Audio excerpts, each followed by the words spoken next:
Assalamu alaikum. On va essayer dans cette vidéo d'expliquer comment déterminer les paramètres d'oxycoupage. Et aussi, on va essayer de comprendre les conditions de coupe correcte lors d'une opération d'oxycoupage. Alors, on commence. Paramètres d'oxycoupage. En fait, les paramètres d'oxycoupage sont les grandeurs qui influent sur la qualité de l'opération de coupe lors de l'oxycoupage. Bien sûr, si les paramètres d'oxycoupage sont corrects, la qualité de la coupe sera bonne. Si les paramètres d'oxycoupage ne sont pas corrects, bien sûr, la coupe va présenter un certain nombre de défauts. Alors, les principaux paramètres d'oxycoupage sont essentiellement l'épaisseur de la tôle. On commence par l'épaisseur de la tôle parce qu'il est considéré comme étant un paramètre générique dans le sens où il va générer les autres paramètres. Donc bien sûr l'épaisseur de la tôle à oxycouper, qu'on veut oxycouper en d'autres termes. Connaissant l'épaisseur de cette tôle-là et en se basant sur un tableau de paramètres qui s'appelle tableau d'oxycoupage, on peut déterminer tous les autres paramètres d'oxycoupage qui sont principalement le calibre de tête de coupe, appelé aussi calibre de la buse. C'est en quelque sorte le diamètre du trou sur la buse, c'est-à-dire le diamètre du trou qui va injecter l'oxygène à haute température. Il y a aussi un autre paramètre qui est la vitesse de déplacement de la buse, c'est-à-dire la vitesse de déplacement du chariot, en d'autres termes. Bien sûr, pour la vitesse de déplacement, il y a deux vitesses de déplacement. Il y a la vitesse de déplacement en coupe rectiligne, c'est-à-dire le tracé de coupe, il est rectiligne. Et il y a la vitesse de déplacement de la buse en coupe de forme, c'est-à-dire le tracé, il est curviligne. Donc, bien sûr, la vitesse de déplacement de la buse en coupe rectiligne sera bien évidemment plus rapide que la vitesse de déplacement de la buse en coupe de forme. Il y a aussi un autre paramètre d'oxycoupage qui est les pressions. Pressions de quoi? Bien évidemment, ce sont les pressions des gaz. Les gaz utilisés pour l'oxycoupage sont l'acétylène, par exemple, c'est les C2H2, l'acétylène, et il y a l'oxygène. Bon, pour l'oxygène, l'O2, il y a l'oxygène utilisé pour la chauffe, c'est-à-dire utilisé avec l'acétylène C2H2 pour la flamme de chauffe, et il y a l'oxygène de coupe, c'est-à-dire l'oxygène utilisé lors de l'injection du gaz oxygène à haute température pour découper la tôle. Donc, c'est différent la pression. C'est pas la même pression entre l'oxygène de chauffe utilisé pour la flamme de chauffe et l'oxygène de coupe utilisé pour le jet d'oxygène à haute température. Alors, on a dit qu'à partir de l'épaisseur de la tôle, on doit se baser sur le tableau des paramètres d'oxycoupage pour générer les autres paramètres. Ce que vous voyez sur l'écran maintenant, c'est un tableau d'oxycoupage. Donc, vous pouvez voir très bien sur ce tableau-là, il y a tout d'abord un paramètre générique qui est ici l'épaisseur. Il est en millimètres.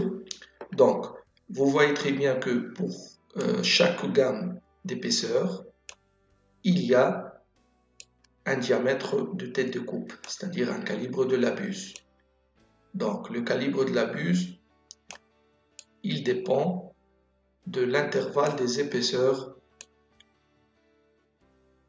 des tôles pour laquelle on doit ou on veut réaliser une opération d'oxycoupage. Donc, si l'épaisseur varie de 5 à 15, le diamètre de tête de coupe sera 10 dixièmes, c'est-à-dire 1 mm. Si l'épaisseur de la tôle à oxycouper varie de 12 à 40, le diamètre de tête de coupe, c'est-à-dire le calibre de la buse, sera 15 dixièmes, c'est-à-dire 1,5 mm. Donc, c'est-à-dire, en d'autres termes, le 15 dixième, le 1,5 mm, c'est le calibre de la buse adéquat pour oxycouper des tôles ayant une épaisseur qui varie, par exemple ici, entre 12 et 40. Et 20 dixièmes, c'est-à-dire 2 mm comme calibre de buse ou appelé aussi tête de coupe, c'est la valeur adéquate pour oxycouper des tôles ayant une épaisseur qui varie entre 40 et 100. Donc, pour chaque gamme d'épaisseur, il y a une tête de coupe, c'est-à-dire un calibre de buse adéquat. Donc, maintenant, vous voyez très bien que pour chaque épaisseur, il y a une vitesse de déplacement de la buse, que ce soit en coupe de forme ou en coupe rectiligne. Donc, ici, si je prends par exemple une épaisseur de la tôle égale à 30, bien sûr, pour 30 mm, le calibre de buse adéquat sera 15 dixièmes, comme l'indique le tableau, et la vitesse de déplacement de la buse en coupe de forme sera 30 cm par minute, et en coupe rectiligne, bien sûr, elle sera plus rapide, puisque c'est une coupe rectiligne, et ça sera 53 cm par minute. Donc, aussi, pour la même épaisseur 30, on peut déterminer en se basant sur le tableau la pression de l'O2 de coupe, elle sera entre 3 bars, bien sûr, et 4 bars. Et on peut aussi déterminer les pressions de chauffe, c'est-à-dire la pression de gaz utilisée pour la flamme de chauffe. Donc, la pression de l'oxygène de chauffe sera 1,5 bar et la pression de l'acétylène, C2H2, sera 0,2 bar. Donc, ce que vous voyez à droite de cette ligne, à gauche plutôt, ce que vous voyez à gauche de cette ligne verte, ce sont les paramètres d'oxycopage, les principaux paramètres d'oxycopage. Ce qui est à droite, ce sont aussi des paramètres d'oxycopage, mais on peut considérer que ce sont des paramètres d'oxycopage secondaires, tels que la consommation horaire, bien sûr en litres par heure. Ça a un rapport avec les débits utilisés, que ce soit pour l'oxygène ou pour l'acétylène. Il y a aussi un paramètre d'oxycopage qu'on peut considérer secondaire qui s'appelle la largeur de la saignée en millimètres. C'est quoi la saignée? La saignée, c'est la largeur de la coupe. On va voir cette largeur-là dans la vidéo qui montre une opération d'oxycopage. Donc la coupe lors de l'oxycopage, elle a une certaine largeur. Cette largeur-là, elle s'appelle la saignée. Donc, ce que nous intéresse vraiment ici, ce sont les principaux paramètres d'oxycopage qui sont à gauche de cette ligne verte-là, donc qui sont l'épaisseur, bien sûr, qui est un paramètre générique, la tête de coupe en millimètres, qui est le calibre de tête de buse, les vitesses de coupe, que ce soit pour la coupe de forme ou en centimètres par minute, bien sûr, ou la coupe rectiligne, et aussi il y a les pressions O2 de coupe et les pressions de chauffe. Donc, si on passe maintenant aux conditions de coupe correcte. C'est quoi les conditions de coupe correcte? Il faut dire que lors de l'opération d'oxycopage, il faut assurer un certain nombre de conditions pour que la coupe soit correcte, c'est-à-dire une coupe qui ne présente pas des défauts. Donc, les principaux conditions de coupe correcte sont principalement le respect du tracé de coupe, bien sûr c'est évident. Si on a un tracé de coupe, que ce soit un tracé rectiligne ou un tracé curviligne, il faut respecter le tracé. Il faut suivre le tracé. Donc c'est une condition de coupe que je dirais un peu ou assez évidente. La deuxième condition de coupe correcte, c'est la hauteur constante entre buse et tôle. Ça, c'est très important. Il faut que la distance qui sépare la buse à la tôle, il faut que cette hauteur soit constante. Sinon, l'oxycopage présentera une coupe qui va montrer un certain nombre de défauts. Et la troisième condition de coupe correcte, c'est la vitesse de déplacement constante. Il faut essayer ou se forcer d'avoir une vitesse de déplacement constante. Sinon, si cette vitesse de déplacement-là n'est pas constante, bien sûr, la coupe présentera un certain nombre de défauts. Pour assurer ces trois conditions de coupe correctes, on a besoin d'un élément de guidage.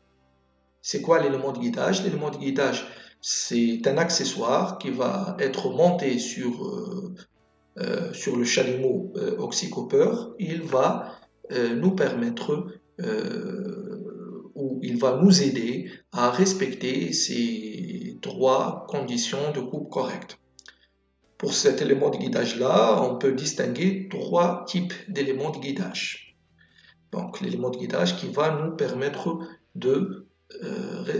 d'assurer ces conditions de coupe correctes présente trois principaux types. Le premier élément de guidage, c'est le profilé. C'est un profilé tel que, par exemple, une poutre en cornière. Ce que vous voyez là en gras, c'est le profilé. Et ce que vous voyez là, celle-là, c'est la buse. Ce qui est en gras, c'est le profilé. Donc vous voyez très bien que la buse, lorsqu'elle est associée à un profilé, on va bien sûr respecter le tracé, si ce profilé-là, il suit le tracé, et on va aussi assurer une hauteur constante entre la buse et la tôle. Et bien sûr, le profilé va nous aider à avoir une vitesse de déplacement le plus uniforme possible. Il y a aussi l'élément de guidage roulette. Roulette aussi, la roulette, elle va nous aider à suivre le tracé de coupe et elle va aussi nous aider à assurer une hauteur constante entre buse et tôle. Et vu bien sûr que c'est une roulette, on va avoir une vitesse de déplacement uniforme, une vitesse de déplacement constante. Et il y a pour les coupes circulaires, il y a le compas. Voilà, le compas ici, il va nous aider bien sûr à suivre le tracé circulaire. Il va nous aider à avoir une hauteur constante entre bus et tôle. Et il va aussi, grâce à cette roulette-là sur le compas, il va nous aider à assurer une vitesse de déplacement le plus constante possible. C'est ainsi que s'achève cette vidéo explicative. Merci pour votre attention.